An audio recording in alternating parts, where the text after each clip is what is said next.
Okay, now I say join from your computer as well. I'm gonna start the screen. So the camera is by the center. Yeah, the two cameras are from there to there. Oh. So it's one. We can also turn this one. You guys want that? 10 plus advanced sanitation technology prototypes in global setting, including India. Since 2015, working with industry and independent partners. She's passionate about leveraging wastewater for health monitoring application. Professor Grego is a co-founder and chief science officer of Coprata, a Duke spin-off commercializing smart toilet for gastrointestinal health monitoring. And finally, we have August. August is fifth-year PhD candidate at Duke University Pratt School of Engineering in the Mechanical Engineering and Material Science Department. August conducts research at the Duke University Center WASH A, where a team of interdisciplinary researchers works to develop innovative sanitation solutions. To complement her research in surface water filtration, August is also pursuing a concurrent master's degree in fluid mechanics and groundwater hydrology. After graduation, she hopes to continue working on projects that support pollutant contaminant and habitat preservation. And thank you guys for joining us tonight. Yes, so again, thank you all for joining us today, all our amazing panelists. And to start off, we'll be asking a few prepared questions on our end. And again, we'll be able to open up to the floor for more questions from the audience pool. But the first question we have here is, how have women's roles in advancing entrepreneurship changed in the past 5 years? And what do you predict will happen in the next 5 to 10 years within the field? And anyone can start.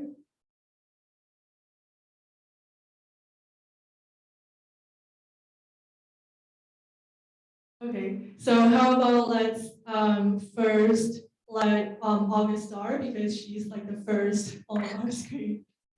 Sure. So I by far have the least experience out of all of our panelists here, but I'm just reflecting, thinking back to my first position as a mechanical engineer. I worked in the development line in aerospace, and I certainly got some opportunities to push ideas and processes forward because I'm a female, and I really resented that. And now being in more of an emerging market and field, so turning wastewater into drinking water, it's more about finding a thoughtful solution and how we get to that solution rather than who gets to that solution.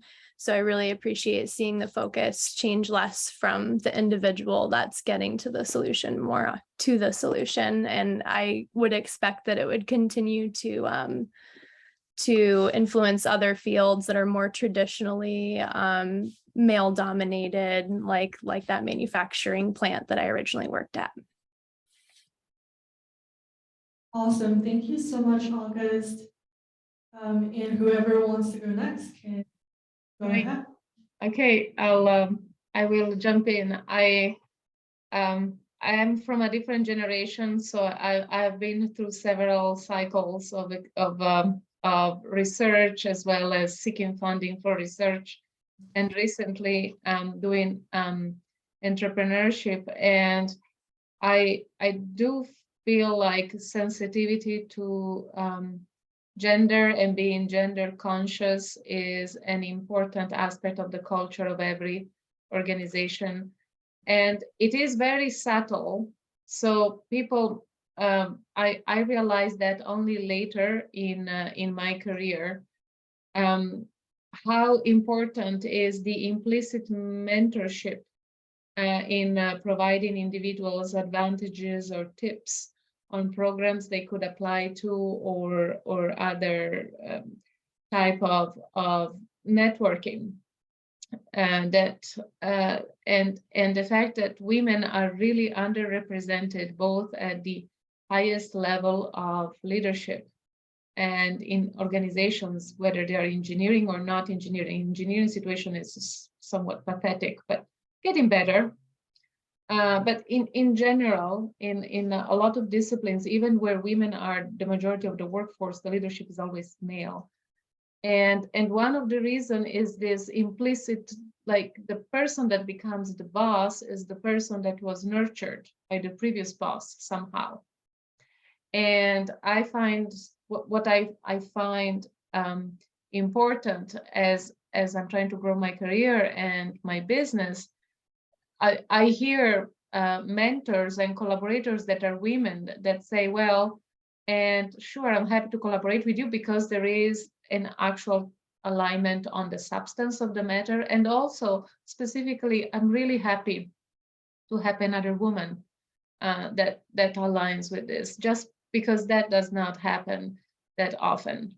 So I believe this push on being gender conscious, and I think number one, women and underrepresented minority should take all the advantage you can possibly get, because it's not a gift. It's just you're just barely making it at the same level as the others, and I do feel like it's an important aspect of advancement and success. So these are my comments.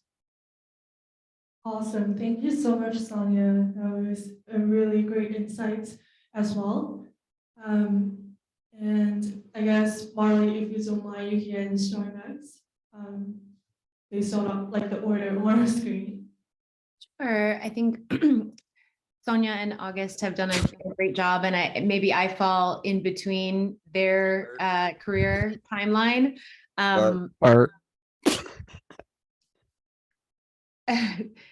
Maybe if you're not speaking, maybe you could mute.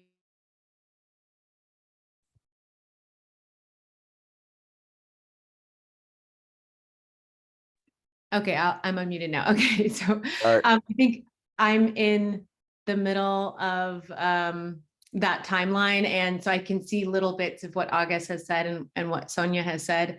And I think great points were made. I have noticed that women do make up a significant portion of the workforce, and yet women are not seen in leadership positions or in board positions. And I think there's a lot of reasons behind that, but I think it's important. I think it's important to, thanks. I think it's important for women to take advantage of those opportunities. And I really would like to see in the next 5 years or 10 years, more women in those leadership roles and in board positions. I'd like to see the demographics of the workplace match those leadership positions. And we're just frankly not there yet. I think in the US, we have come and made significant progress, but there's a lot of progress to be made.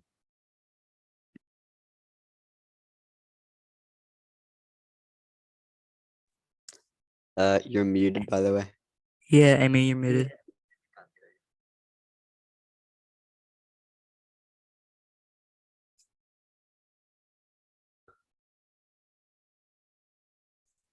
Amy's on. You're muted, by the way.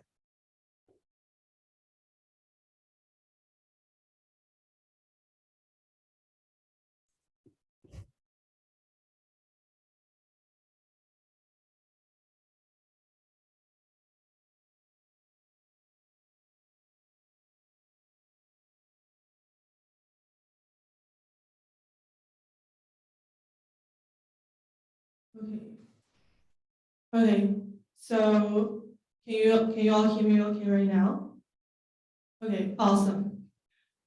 All right, so last but not least, let's go ahead to see what Ron has to offer or has to provide for this question. Thank you. So I think I agreed with Dr. Sonia so much, because in Thailand, we have like 25% of female leaders in corporates, but I feel like they're very much nurtured by the men leaders before. So we still suffer the same kind of problems. And also in Thailand, the Ministry of like Gender Equality, everyone is women, but the minister himself is a guy. So we still see that trend as well. For me, I think with women-led entrepreneurship, we see a lot of women startups or companies very focused on social work. And I think that's the type of Bird. I see. And I think that moving forward in the next 5 to 10 years, I think the same kind of advances in terms of social work will be seen, like Bird. doing social work and more entrepreneurs emerging doing the social stuff that we focus on in society, and in terms of like all Bird. the VCs are going to be giving more money to female entrepreneurs as well. And that's exactly what you see with Melinda Gates. Yeah. Thank you. Maybe can you Bird. show Marilyn? Do you guys want to do that? Yeah, I'm so sorry. Let's just fix something with our technology right now. So I will continue for our next question about Bird. technology issues happening at the end. I'm very glad that our 4 panelists bring up so many their past experiences towards women's presence in science, Bird. different industries, technology field, research, and leadership positions. Our next question is actually about kind of similar topic. We're curious, what are some common misconceptions women have about this field, and how can we combat these misconceptions and communicate more effectively in this process? So anyone would like to pick up this topic, feel free to. You can never get rid of me.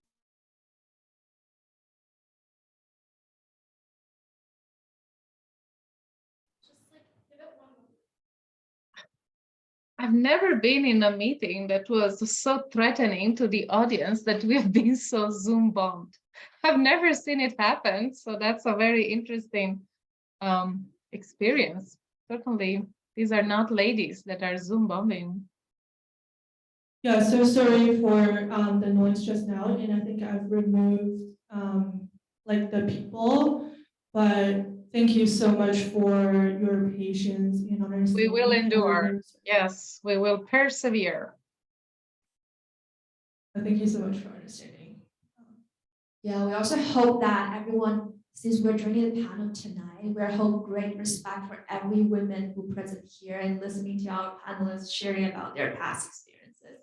So I will let Sonia to take over my question to this question again, and we gotta restart at this moment. All right, you were calling on me, right? Yes. All right. Okay. So the question was common misconception of women. I have a good one. So we received these questions before. So women often often is not everybody, but often have the misconception that they're not prepared for the role, that they need to study more, or they don't know enough, that they're not ready, or that they don't have the right experience. It is really a gender difference, because I worked with personnel of similar skill and similar background, and you see the woman sort of falling behind in the role and responsibilities of the team, because it's clear she does not have the same confidence, given the same level of information and uncertainty. So I myself suffer from that. Like, it has been said to me maybe earlier in my career, maybe now I'm becoming more assertive because I'm older, but that even though I was prepared and I studied everything, I was speaking very hesitantly, as if I was not sure of the matter. So a common misconception of women in all sorts of things is I'm not ready. And maybe in entrepreneurship is also true. And I myself, I never thought that I could start a business. And now, so late in my career, I've started my first one. And I assure you, very hesitant. I was like, can I do it? So I would just say people to jump in with confidence if they have a passion, because it's not that, there are geniuses around here. So that is my thought. Yeah, thank you so much. So does anyone want to also pick up this question for Sure, us? I can go next. I think, Sonia, I completely agree with you. And I think in addition to having that initial fear, even when women get the job and they have experience and they've built their resume and their CV, I think what comes next is imposter syndrome. So even though you've had these accomplishments and you've done amazing things, there's that doubt where you think, okay, well, I've made it this far, but maybe I'm really not good enough. Maybe I really haven't earned my place. Maybe I was given this role because of some demographic I fit into. So that initial fear, while you can try to overcome and let the confidence override that imposter syndrome, it still comes into your life. I still feel it even now with having started 2 commercial entities, having worked for several years at Duke and done many things. I still do have to wage those battles within myself. And I know my colleagues do go through the same thing. So imposter syndrome is something really challenging to deal with and overcome, and really recognize where you are and the value that you've contributed to your company and your institution. Yes, I can literally feel that how this kind of potential and confidence happening among women, especially in a leadership position, could affect how women present themselves in the workspace and also in other type of contexts. So that's really, really great point. Thank you so much for bringing this up. So does anyone want to go next for this question? Oh, do you want to go? Oh, no, you can jump on. That's totally fine. So I was gonna say that as soon as I heard the questions, I immediately thought of the same thing as the other panelists, because I think for me as well, I think the misconception before starting the company is that everyone is an expert in this field before they go in. And I mean, I think I'm probably less qualified than the rest of the panelists, but when I started, I definitely felt like I'm not going to be successful or I can't do my job properly because I am not an expert. But as I started, I realized that nobody is really an expert in that area and no one really knows what they're doing. And in every meeting you're in, you know the most out of everyone. And it really helps me with my work because then I gain the confidence and I keep going. And I think especially a lot of women becoming an entrepreneur, you feel even more reserved and you feel like there's a lot more at stake because everyone's kind of watching you and you feel like you cannot fail. And, you know, if you fail or if you do something differently, then you fit with the category and the kind of stereotype that they have for you. And that's the thing that is really hard to push forward. So if anyone's listening and you want to start something, I really think that you should have the confidence and believe in yourself to do it. Yeah.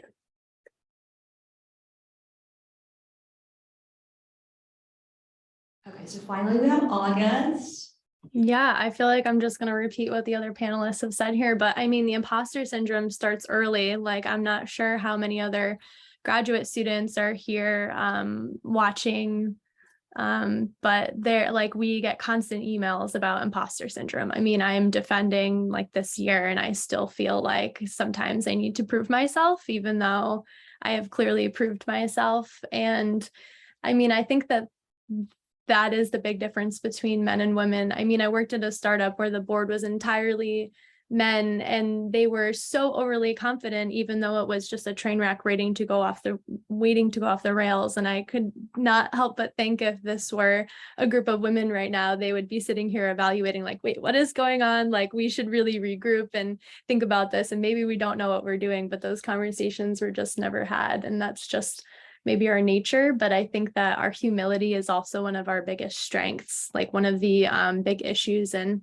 academia, and I'm sure in a lot of these board meetings, are people not being able to say the words "I don't know," and that's something that we normally say a lot more as women, and I think that that's a quality that's undervalued, but becoming more refreshing as we're sick of being around people that are overly confident when they're not experts.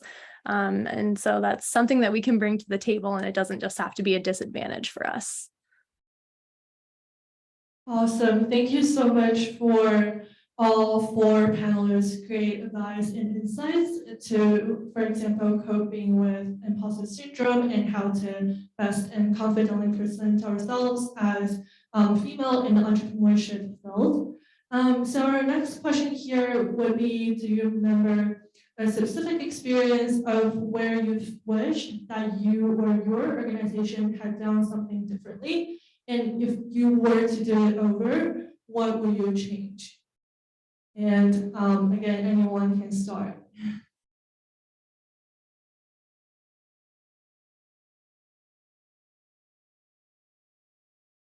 So I can start this one. I think there's definitely a lot of problems and challenges along the way, a lot of days of just constant crying. And I think a lot of people, like when you started and like your journey, you definitely will face with so many challenges. And at that moment, I definitely wish I've done something differently about it. But now that looking back, I feel like whatever happened then was fine and you can get over it. And so I guess my answer would be like, there's a lot of things that went wrong, but we got over it and we solved it. And I felt like I wouldn't, even if I could do it over again, I wouldn't really change it because it is the reason why I am here today.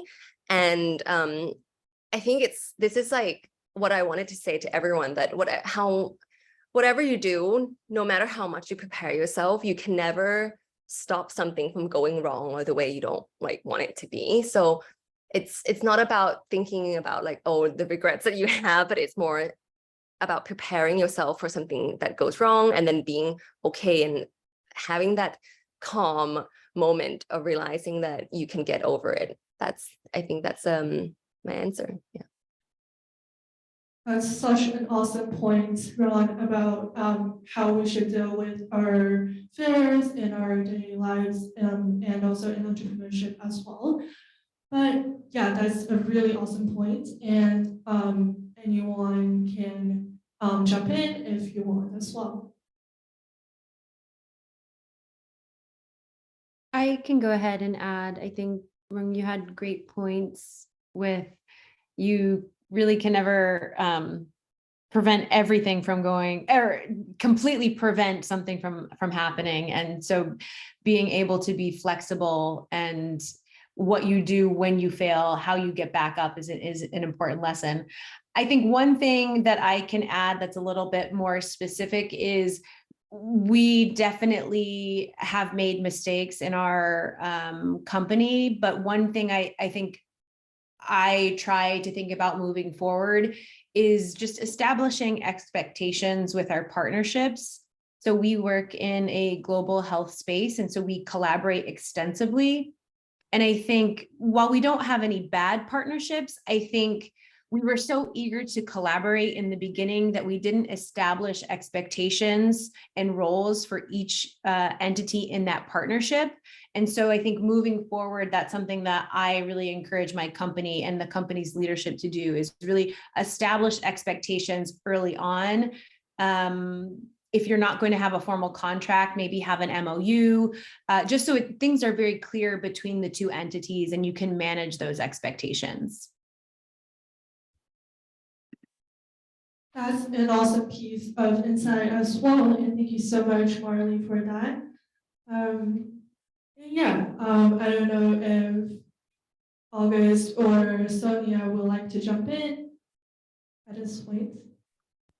Okay. Yeah, I think that the one thing I'd like to add, like building off of that, clear communication is really important. And one of the issues that I've definitely suffered from is not speaking up when, and this kind of goes back to the imposter syndrome thing, not speaking up when you actually have a very valid point or a good idea, or you can see things from a different viewpoint that might correct the situation, just because you feel like it's not you don't have the confidence, or it's not your place. So that's definitely a mistake that I've made in the past and something that I try to correct for in the future. I mean, it's not always worth it to insert yourself into every situation, but identifying when you do have the credentials and the know to speak up, you should.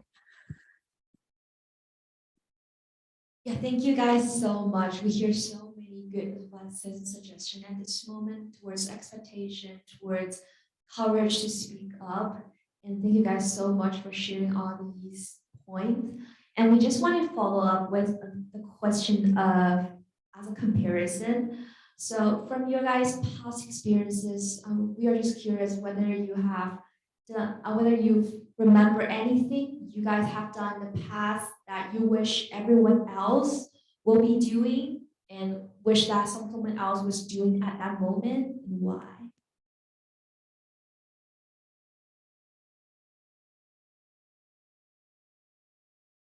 So I just want to clarify a little bit for my last half sentence in Okay. case anyone didn't hear it clearly. Okay, Sonia. Yes, I just wanted to jump in this one. I think it was not necessarily my idea, but that's something that I was proud that my team did, was to recognize the gender sensitivity of our work. We work in sanitation, and so bathroom have a male side and a female side, and women often, or I mean, there are gender sensitivities to the use of a toilet. And so it became clear that even though our work was of engineering nature, but not of a social nature, that the requirement was to hire a woman engineer to deal specific, not only guys, which are the overwhelming majority in this specific area. And so I put out the requirement. It was extremely difficult to find a candidate, but we held on till we found the right candidate that now has been with us for 5 years. So we're very happy. But so recognize that there is the gender consciousness, the gender nature of some of the solutions or some of the product you develop require personnel that adequate reflects the ultimate users of your technology. So that was one good thing that I think should be done more. Yeah, that's great. I would love to hear more about the other panelists' past experiences toward that. Anyone would like to jump in and share? Sure, I can go next because what I'm going to say is related, I think, to what Sonia has said. The one thing that I can say is, as women, we tend to be very nurturing and caring and encouraging teaching and learning. And that's something that you see in many women. And I think sometimes that can be both a pro and a con in a leadership position. The one recommendation that I would give to women interested in a leadership position is to, and it may seem very harsh and difficult to do, but hire slow and fire fast. Your personnel are very important. And I love to hear that it took a long time for Sonia to find that right person. And I've definitely made mistakes when we had a need. I felt urgency to fill positions. And what I ended up doing was filling the position with someone who really wasn't a fit for our company and didn't really fit within our mission and our work style. And so I think it's really valuable to keep that in mind. You may have an urgent need to fill a position, but I encourage women in leadership positions to really think about the right hire, the right fit for that position. And then once you identify that a person is not the right fit, when you're a small company particularly, that can really derail a mission and the teamwork. So my recommendation would be to put that caregiving aside for the moment. And if you know, and there's red flags, definitely make sure you have the right people on your team and consider firing fast. Yeah, I can see that, especially since we're talking about entrepreneurship tonight. It's especially important for us to make sure everyone in the team is doing efficient work, it's tied to the whole overall mission, and we have the right person in the right position. And also we have more women presence also in the workspace, even if it's any kind of industry that is not women dominated. Okay, so whoever wants to go next, feel free to unmute yourself. Hi. So for me, I think because I'm in a startup industry, I guess for me, it's our focus on the social work. I feel like a lot of companies over here, especially in Thailand, they're still either for-profit or completely like a social enterprise. And I feel like with for-profit company, you can also do social work whilst you're focusing on your objective. And I think that it can be a hybrid role. And I feel like companies should start doing this more and more.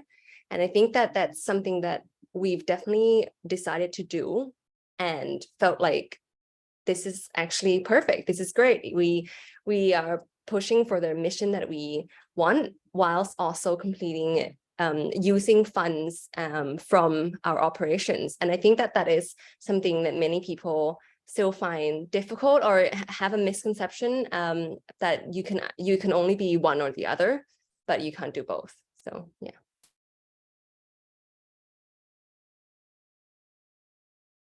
Yeah, really appreciate you guys answering this question. So we'll probably continue for our final question here. So I can go. Yeah, so this question is actually pretty interesting. So what's the question you guys are most tired of hearing on this subject, which is what we're talking about today? And what would you like to say about it so you never have to answer this question again?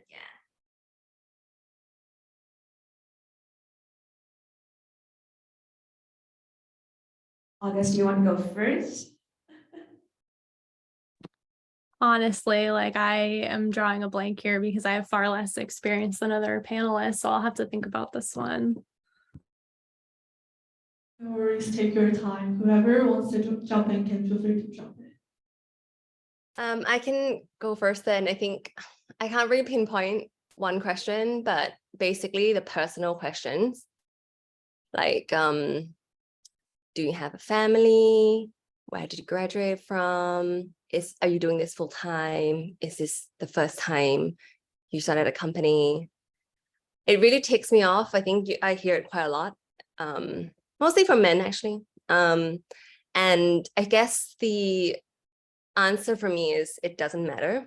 I feel like whatever my personal life is, who I am and what work I do, like the results should really speak for itself, not really about if I have a family or if I'm doing this full time. And, you know, all these things, I feel like doing it full time not just shows if I'm an efficient person. And I guess that's the questions that I hear the most of and really just triggers me. Thank you. I can build off of that. That was a great answer. Like I'm getting married next year and I'm constantly asked, are you going to be changing your last name? And it's like, this isn't a conversation that's even relevant to a male that's working in the early stages of his career, wondering if somebody's going to look up his old last name or his new last name. Like it's not a big deal, but for some reason it's a conversation that's been had with me like 10 times and I'm really sick of having it. And yeah, it feels like a whole personal element is attached to your career that maybe men get to just cut off and detach from their professional life.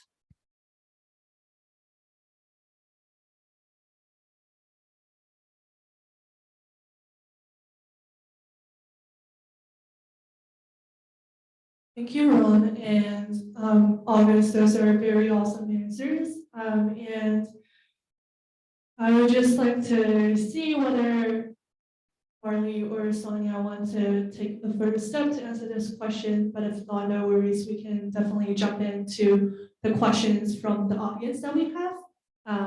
So yeah.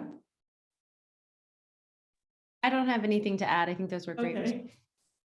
Awesome. Yeah. Okay, let's jump in on the questions from the audience.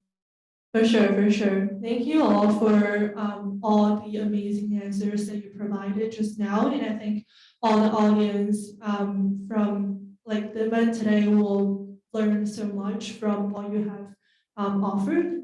And so we actually do have a couple of questions in the chat at this point, but I would just like to remind everyone that please feel free to drop any questions within the chat or just raise your hand if you're in the room right now, if you have any questions. For the first question we have from the audience, it's a question from Caroline, which asks, what is generally the impression of women entrepreneurs about themselves or thriving in digital world? And it's specifically the impact of digitalization and how they see, especially among small and medium women enterprises and those in informal sector.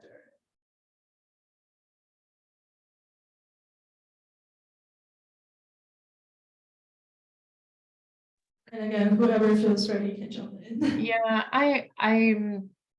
the way I interpret the question is whether the digitalization and digital technology is helping women being entrepreneurs and facilitate tasks that and overcoming barrier that existed before. I mean, it certainly helps. I'm not sure it's that gender specific. So that is, but I do feel, however, that the perception remains that the skill set in the digital technology itself is more male than female. So that is a stigma that remains. So in that sense, that's something that needs to be more democratized across genders.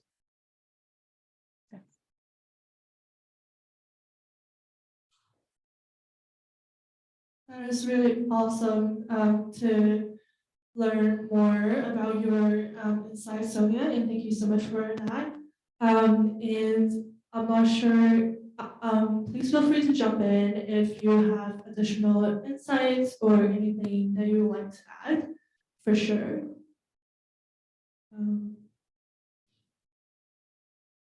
Okay, if not, I'm gonna go with the other question Chris come up for us. Like the question itself is asking, what assistant do you think could have helped you in your entrepreneurial journeys early on to help achieve your goals earlier? So I'm wondering whether any of you guys have any ideas towards this question. For me, I think it's mentorship. I think someone mentioned mentorship early on as well, and I didn't think that it mattered, but I think looking back, if there was someone who can tell me or guide me in doing my my startup in the beginning, that would be really helpful, especially because we over here, like, you don't really see a lot of female leaders in the media or even in events. So I don't really know who to approach or what would be the best option to go about finding a mentorship. So if there was some type of network of mentors that really fit with our profile, that would be really helpful for us. And more female representation as well in conferences or in media in general. And over here in Thailand, every event is just full of men. So you can't really see yourself being there if there's no space for us. Yeah. Yeah, that's good here. We really hope that in the future, more and more women could present in headlines or on the social media more potentially about their work, about their leadership, about their past experiences. And that's also what we are hoping for to discuss this evening towards women-led entrepreneurship. So does anyone want to jump in for this question specifically? Yes. I fully agree on what was said by the previous panelists. So mentorship is invaluable. And also, in my case, there was a less of, I wish I'd had exposure in education or training settings to entrepreneurship, like how to even do it, or that is something that is fostered by ecosystems, by the state of North Carolina. It never occurred to me.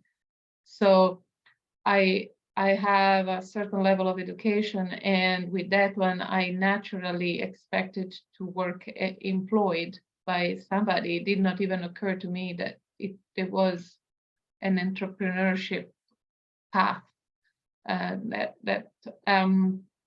I had not been exposed to any of the mechanics of it, or the mentorship or the examples of other men or women that at the same level or in early points of their careers would create a company, and how you do that. So I feel like I wish I had seen more examples and being exposed. Well, if nothing else, an event such as this one, I don't know if there are young people in the audience that are wondering, should I look to be employed, or should I join a startup? That is something as simple as maybe you are not an entrepreneur, but taking the risk of being an employee in a small startup. That's something that never even occurred to me at the time, and now I think it's such a rewarding and exciting career that it never occurred to me. Yeah, this is really inspiring, especially for us Duke students these days. We're really looking for advices, looking for mentors about career advices, about how we could develop our ideas to maybe grow our own enterprise, small enterprise or big one, maybe potentially in the future.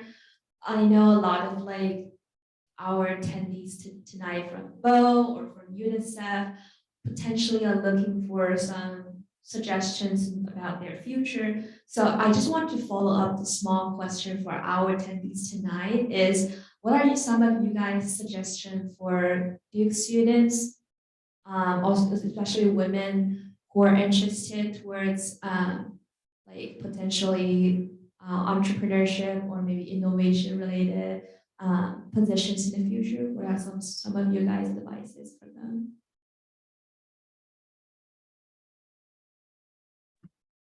I would say just reach out. Like if you don't know where to start, just send an email to your closest contact and somebody will connect you with somebody that will point you in the direction that you need to go. Like I think that the first step you take is always the hardest, but once you get the ball rolling and once you have people in your court and you start to make connections, it's easier and easier to travel down whatever path you're trying to walk down.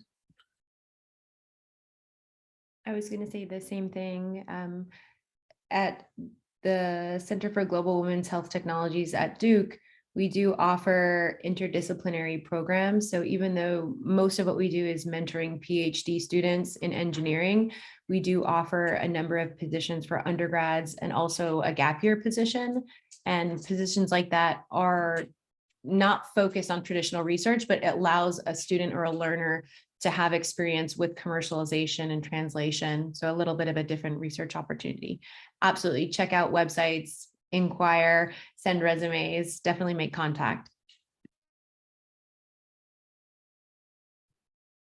Yeah, my suggestion would be to seek an internship or even employment in a young enterprise in the area that you're interested in, just to see what are the challenges and the work and learn the ropes and learn what are the skill sets that are valuable.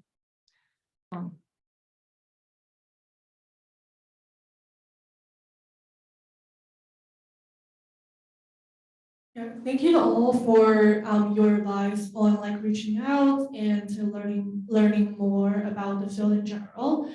And I think those advice are definitely very helpful for all the Duke students to navigate their career in the future for sure. And we actually also have another question from the audience pool, which says, do you think that the VC ecosystem has become more helpful towards funding / backing women entrepreneurs or diverse entrepreneurs? And does it still feel like there are many barriers to entry? And how have your experiences been with raising? I can start and give my input, but a disclaimer is my company doesn't have VC funding, so we don't have experience with this. We're completely non-dilutively funded, and I highly recommend that process. But I have run into several VCs and met with them, and I think being a woman-owned company, there are VCs looking to fund that very specific type of small business. So I think the ecosystem has changed. There are very specific opportunities for women-led companies. But if you were to ask me about the general climate amongst all the VCs, I can't really give input there because, like I said, we're not VC backed. We're completely funded by grants.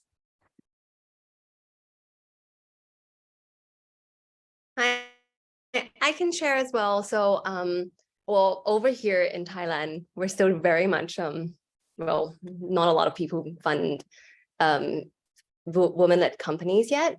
But it's not because, you know, they're just gender bias. It's more towards like, what do they fund? So because most of the startups that women have is more focused on social enterprises or, you know, different things that they're looking for because so that's why they're not really funding women-led companies. But I do feel like there's definitely more and more people funding women-led companies.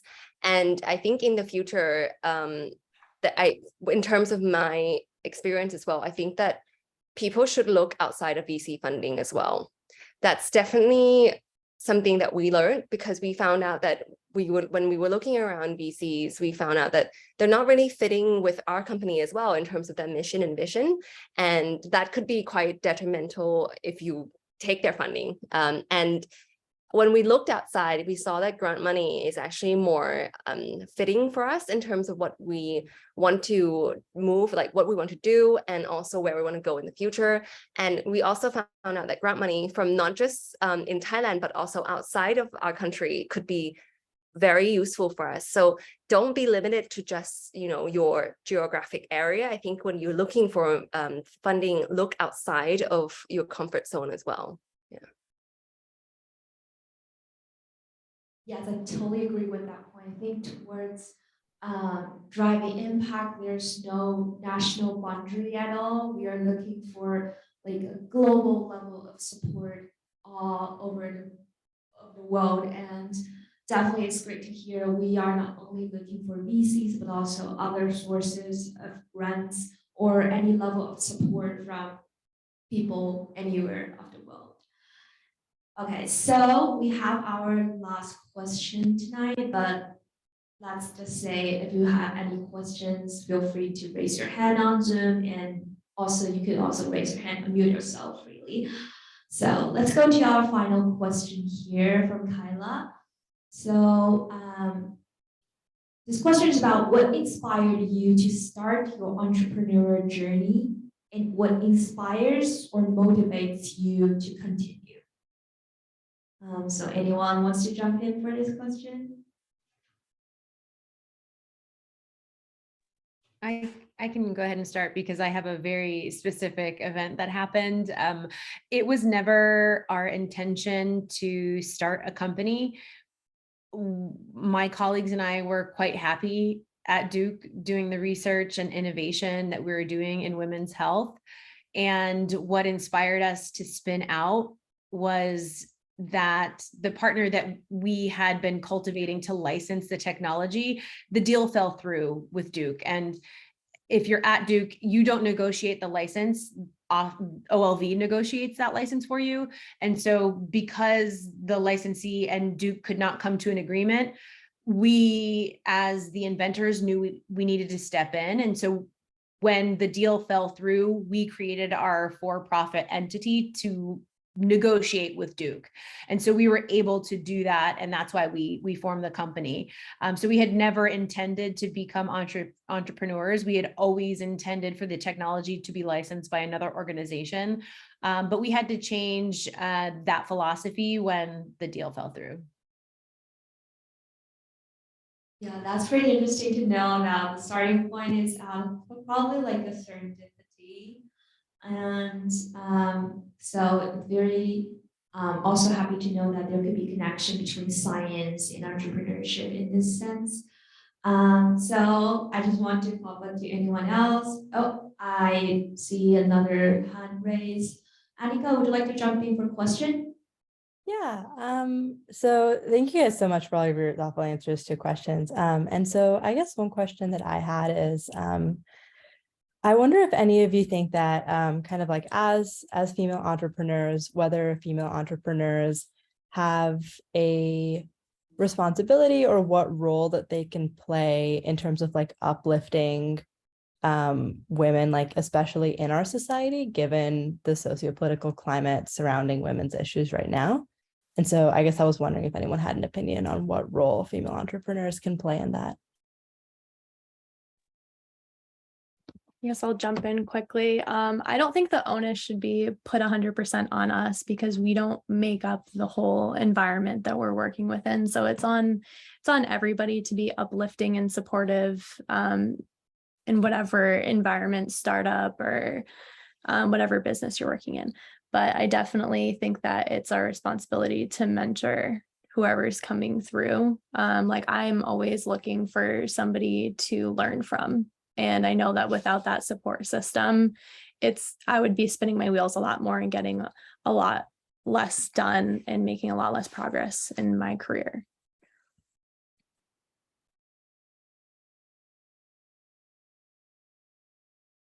Anyone else want to jump in?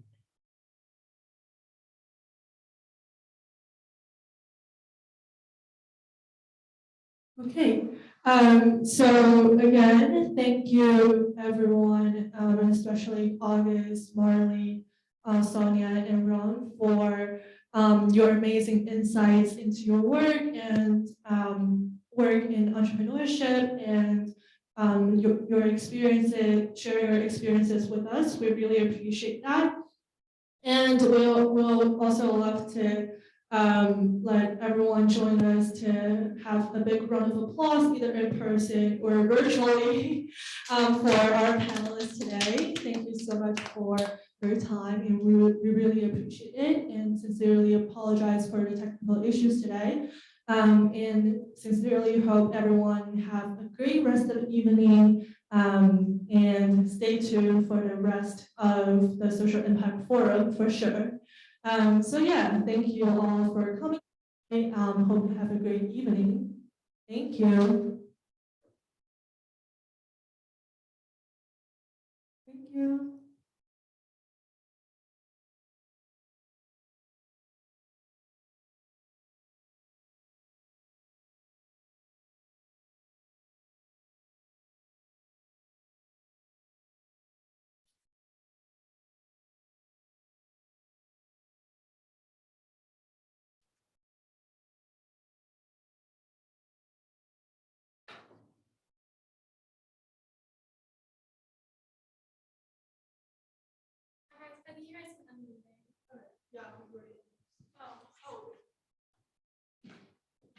Yeah, great. Okay, thank you guys so much. That was great. I feel like you handled the Zoom bombers. Yeah.